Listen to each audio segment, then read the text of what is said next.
Break के बाद आपका एक बार फिर से स्वागत है। आप देख रहे हैं 5 का पंच। खबरों में आगे बढ़ेंगे। भोपाल से बड़ी खबर के साथ प्रज्ञा ठाकुर के घर पर उमा भारती पहुंची। उमा भारती और साध्वी प्रज्ञा की मुलाकात हुई है। मुलाकात करके प्रज्ञा ठाकुर भावुक हो गई। जब मिली तो किस तरह से प्रज्ञा ठाकुर भावुक हो गई हैं।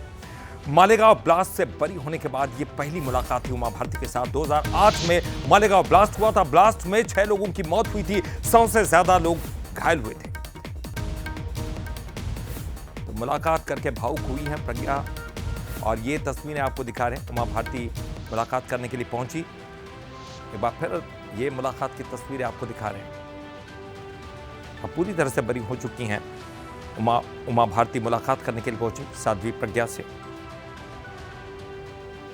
स्टूडेंट विंग है जिसमें आपको संघर्ष करना पड़ता है, तो उसके बाद सन्यासी जीवन भी एक तपस्या का जीवन होता है। तो उसके बाद की जो संघर्ष की कहानी आप कह रहे हो, वो तो प्रताड़ना की कहानी है। फिर प्रताड़ना के खिलाफ संघर्ष। मैं ये चाहती हूँ कि जो शब्द का प्रयोग किया गया था भगवा आतंकवाद, और जिसको सत्यापित करने के लिए मालेगांव की घटना करवाई गई, और उस घटना में कुछ लोगों को जिस तरह से जोड़ा गया, जो बहुत महत्वपूर्ण लोग थे, मूर्धन्य लोग थे, जिनमें से दीदी प्रज्ञा एक थी, लेकिन इनके मुंह से जो नाम लेने के लिए इनको उत्पीड़न किया गया, उसके द्वारा पूरे हिंदू समाज को और पूरे देश को बदनाम करने की बहुत बड़ी साजिश थी।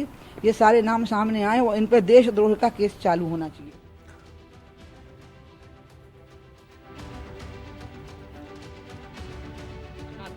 मैं प्रज्ञा जी के लिए बहुत चिंतित रहती हूँ, तो बस उनके स्वास्थ्य के हालचाल पूछ रही थी। मैं तो उनको बहुत मानती हूँ, देवतुल्य मानती हूँ। आज जो उत्तराखंड में त्रासदी हो गई है, उसकी हम और दीदी माँ अंदर चर्चा कर रहे थे धराली पर, हरसिल पर जो घटना घटी है, उसमें हम लोग समझ रहे थे कि क्या स्थितियाँ वहाँ बन गई हैं और लोग वहाँ कितनी कठिनाई में अभी होंगे। हम सब चिंतित हैं वहाँ के लिए, और जितने जल्दी हो सके वहाँ पर रेस्क्यू ऑपरेशंस हों, और भगवान करे कि अधिकतर लोग वहाँ सकुशल सुरक्षित वहाँ से बाहर आएँ। इसी बात की माँ ने वहाँ बहुत तप किया है। जी जी, धराली में प्रज्ञा दीदी ने बहुत तप किया है, और मैं तो धराली ऋषि क्या बोलते हैं गंगोत्री जाती रुक जाती थी, लेकिन माँ वहाँ बहुत रही हैं।